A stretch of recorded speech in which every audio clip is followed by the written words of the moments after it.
Hello students, welcome back to the virtual class. In OCM, we are dealing with chapter number 5 and this chapter is all about the staffing. Staffing is the chapter where we are learning how to manage the people who are working with the organization.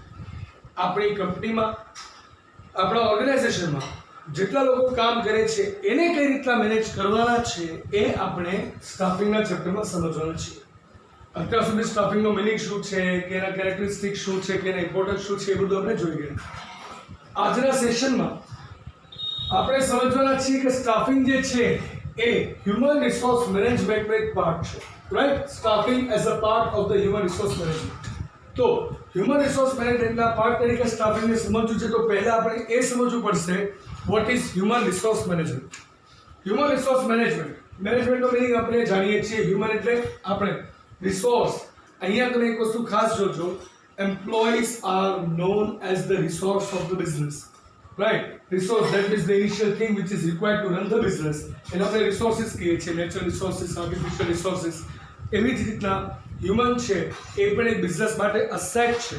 The train and the dedicated people are one of the biggest assets to any of the company. તો ત્યારે હ્યુમનને જ્યારે resource કહીએ અને રિસોર્સનું management કઈ રીતના કરવું એને આપણે હ્યુમન રિસોર્સ મેનેજમેન્ટ તરીકે ઓળખીએ છીએ.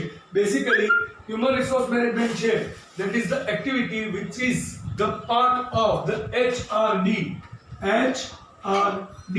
HRD stands for Human Resource Department.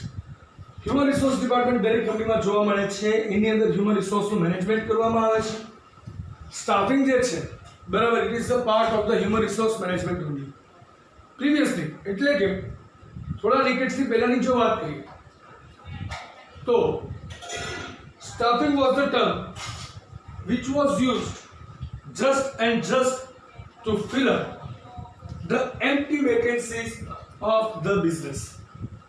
કોઈ પણ બિઝનેસની અંદર જોબ વેકેન્સીસ હોય એને ફિલ અપ કરી દો એટલે સ્ટાફિંગ થઈ ગયું. That was very much limited, or we can say the narrow concept of staffing.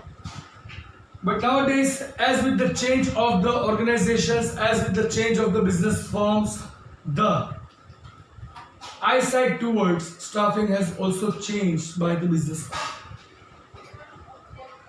Now they are thinking that staffing is not just the process to fill up the gap or the vacancies, but it is also the process of maintaining, training and developing the employees so that they can get the work satisfaction, they can get the proper satisfaction of their salary, and they can get further in the company so that they can get their own growth.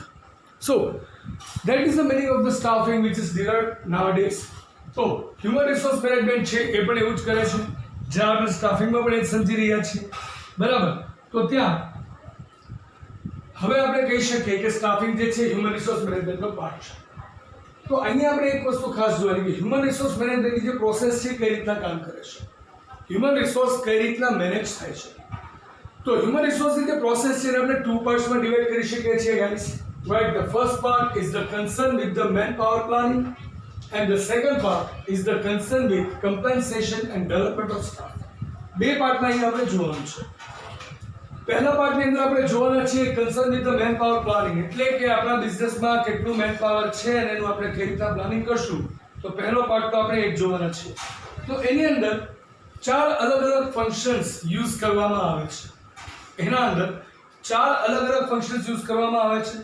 First, to plan for required staff in the organization and increase the staff through new appointments. સૌથી પહેલા plan કરો કે ઓર્ગેનાઇઝેશનમાં, આપણા business ઓર્ગેનાઇઝેશનમાં, આપણી કંપનીમાં કેટલા હ્યુમનની જરૂર છે, હજુ તો કેટલા સ્ટાફની રિક્વાયરમેન્ટ છે, અને પછી એ સ્ટાફ અપોઇન્ટમેન્ટ્સ આપીને લોકોને જોબ પર રાખીને સ્ટાફ ઇન્ક્રીઝ કરવો. That's a first process. Second is according to the time and situation necessary and selective reduction in staff. જો કદાચ એવો સમય આવે કે એવી પરિસ્થિતિ આવે કે જેમાં આપણે આપણો સ્ટાફ ઘટાડવો પડે તો નેસેસરી રિડક્શન પણ લેવું, બરાબર? તો એ બધું જ સેવા થશે મેન પાવર પ્લાનિંગમાં. પછી અપ્રોપ્રિએટ પ્લેસમેન્ટ ઓફ સ્ટાફ, જે સ્ટાફ જે કામ માટે બન્યો હોય, જે સ્ટાફ જે કામને લાયક હોય એ પ્રમાણેનું પ્લેસમેન્ટ કરવું. દેટ મીન્સ જે માણસ પ્રોડક્શન જાણે છે, બરાબર, એ માણસને ફાઇનાન્સમાં ના મૂકે.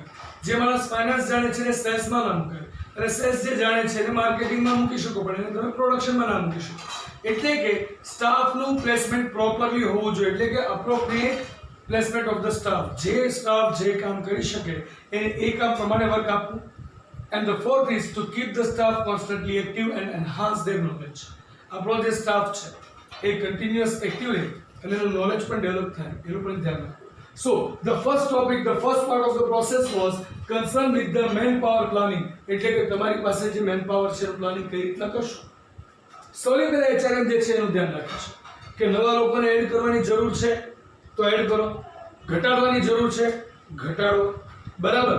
પછી વધારો ઘટાડો જે કરવાનો તો એ થઈ ગયો, એ પછી બરાબર કયો સ્ટાફ ક્યાં કામ કરશે એની યોગ્ય ગોઠવણ કરો, અને છેલ્લે આવશે કે સ્ટાફને કોન્સ્ટન્ટલી એક્ટિવ રાખો કે જેથી એનામાં ઇનેક્ટિવિટી અને લેઝીનેસ ના આવે, સાથે સાથે એ લોકોનું નોલેજ પણ એન્હાન્સ થાય કે જેને કારણે સેલ્ફ ડેવલપમેન્ટ તો સ્ટાફનું થાય જ છે, પણ સેલ્ફ ડેવલપમેન્ટની સાથે સાથે એ સ્ટાફ જે છે આપણી કંપનીને પણ ડેવલપ કરે with their improve knowledge. So that was the first part. પછી આવે છે HRM ની પ્રોસેસ નો second part, and that is concerned with compensation and development of staff. કે સ્ટાફને તમે શું કમ્પેન્સેશન આપો છો અને એનું ડેવલપમેન્ટ કઈ રીતના કરો છો, એ પણ ખૂબ જ મહત્વની બાબત બની રહે છે જ્યારે તમે હ્યુમન રિસોર્સ મેનેજમેન્ટ કરી રહ્યા છો. તો એમાં પણ 4 અલગ અલગ એક્ટિવિટીઝ છે. First one is to provide work related training to the staff whenever necessary. જ્યારે પણ જરૂર લાગે ત્યારે કામને લગતી ટ્રેનિંગ તમારા સ્ટાફને મળવી જોઈએ. If your staff doesn't know how to work on the particular thing, how would they be able to give you the best productivity? They must be trained, they must be very well maintained with the knowledge કે ના આ કામ આમ જ થશે, એની માટે training ખૂબ જરૂરી છે. તો જ્યારે જરૂર લાગે ત્યારે એ લોકોને વર્ક રિલેટેડ ટ્રેનિંગ આપવી, first part. Second, to provide a conductive environment to the staff and also opportunities to improve their proficiency. બરાબર, એક કોમ્પિટિટિવ એક કન્ડક્ટિવ એન્વાયરમેન્ટ મળવું જોઈએ તમારા સ્ટાફને, અને એની સાથે એને ઓપોર્ચ્યુનિટીઝ પણ મળવી જોઈએ કે જેનાથી એ પોતાની પ્રોફિશિયન્સી ડેવલપ કરી શકે. જો કોઈ પણ એમ્પ્લોય છે, સે ફોર એક્ઝામ્પલ હું મારું જ એક્ઝામ્પલ લઉં, if I am not given enough chance to enhance my own proficiency over a particular subject, then I won't be able to give you the perfect result what you desire. જો કદાચ economics ઉપર હું focus ના કરું અથવા તો OCM ઉપર focus ના કરું તો મારી એમાં પ્રોફિશિયન્સી નહીં આવે. I'll have to teach the same subject for 2 to 3 years, then I'll be able to give my best regarding that subject. Right? તો સ્ટાફને ઓપોર્ચ્યુનિટી પણ આપવી જોઈએ કે જેનાથી એ પોતાની પ્રોફિશિયન્સીને ડેવલપ કરે, અને એની સાથે એક એવું એને એન્વાયરમેન્ટ મળવું જોઈએ કે જેને કારણે એ પોતાને જે ટાસ્ક છે કન્ડક્ટ કરી શકે. મારે મારું કામ જે કરવું છે એની માટે મને જો એવું એન્વાયરમેન્ટ નથી મળતું કે જેનાથી હું મારું વર્ક કન્ડક્ટ કરી શકું, બરાબર, તો પછી differently I not be able to develop myself, or I not be able to do the best productivity, or else I won't be able to perform my best. Right? So a conducted atmosphere or the environment as well as નવી opportunities મળે કે જેનાથી પોતાની proficiency develop થઈ શકે.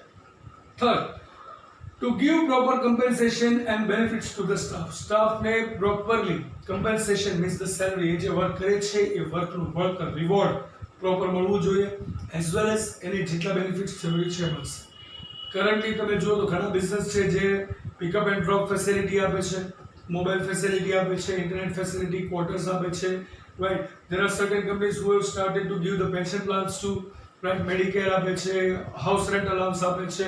There are numerous things, there are numerous perks the employees are getting into any of the job. બરાબર? તો એનું રીઝન શું છે?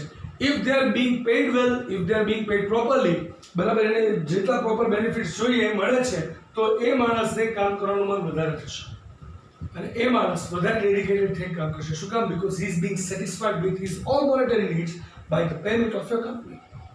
તમારી કંપનીમાંથી જે પેમેન્ટ મળે છે એ પેમેન્ટથી એ પોતે ખૂબ સેટિસ્ફાઈ થાય છે. That's why. And the fourth one is to recognize work related problems, find solutions for the same and implement them. હવે એમ્પ્લોઈઝને વર્ક રિલેટેડ શું પ્રોબ્લેમ થાય છે એ સમજવું, બરાબર, એના સોલ્યુશન ફાઇન્ડ આઉટ કરવા, અને સોલ્યુશન પ્રોપરલી ફાઇન્ડ આઉટ થઈ જાય પછી એ સોલ્યુશનને ઇમ્પ્લિમેન્ટ કરવા. Right? And this are the concern with the compensation and the development of the staff. જ્યારે તમે સ્ટાફને સૌથી પહેલા રિક્રુટ કરો છો, પછી એને કમ્પેન્સેટ કરો છો અને ડેવલપ કરો છો, ત્યારે તમારો સ્ટાફ તમારી માટે બેસ્ટ વર્ક કરશે. And that is the only thing what staffing says. Staffing એ જ કે છે, it is not just the recruitment, it is not just the question of filling the blanks.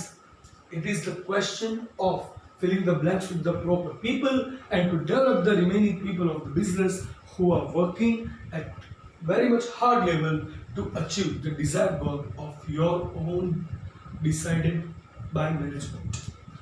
તમારા મેનેજમેન્ટે જે ગોલ ડિસાઇડ કર્યો છે એ ડિઝાયર્ડ ગોલ અચીવ કરવા માટે તમારો સ્ટાફ કામ કરશે, પણ એની માટે એને એમ્પ્લોય કરો, ટ્રેન કરો, ડેવલપ કરો, કમ્પેન્સેટ કરો, and then we can get your result very soon.